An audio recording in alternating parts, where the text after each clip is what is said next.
Now, this is a good question, so let's talk about it.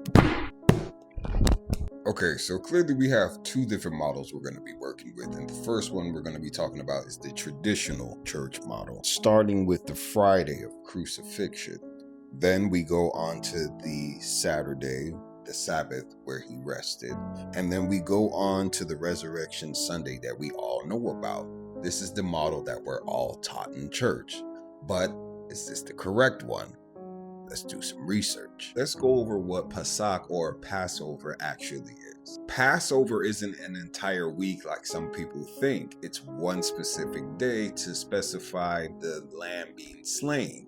Unleavened bread, which comes right after Passover, that's an entire week span. And during this week, there are special Sabbaths, not just the one on Saturday that's worshipped. These Sabbaths are called high Sabbaths. So when the Bible mentions in John 19:31 that Sabbath was a high day, that's what they were talking about. This was the festival Sabbath attached to Passover. And this is when things get confusing, because all of a sudden, if there's two Sabbaths during that same week, which Sabbath are we talking about that he rested on? Because in Mark 16:1, they mention how women bought spices after the Sabbath. So according to Model 1, that would have been on Sunday when he would have already been resurrected. Then it goes on to say that they prepared the spices and then rested on Sabbath.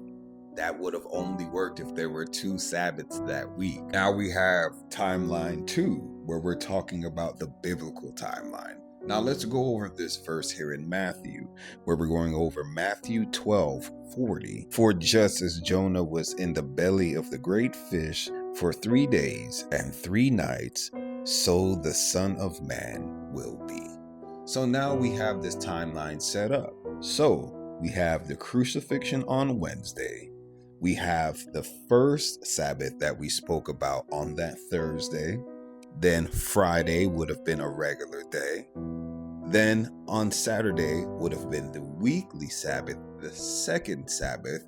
And then we have Resurrection Sunday. Now, I know that was quite the explanation, my friend, but I hope that answers your question. And if you have a question that you'd like to be answered, leave it in the comment section below. Conviction over comfort. Follow me if you're into that.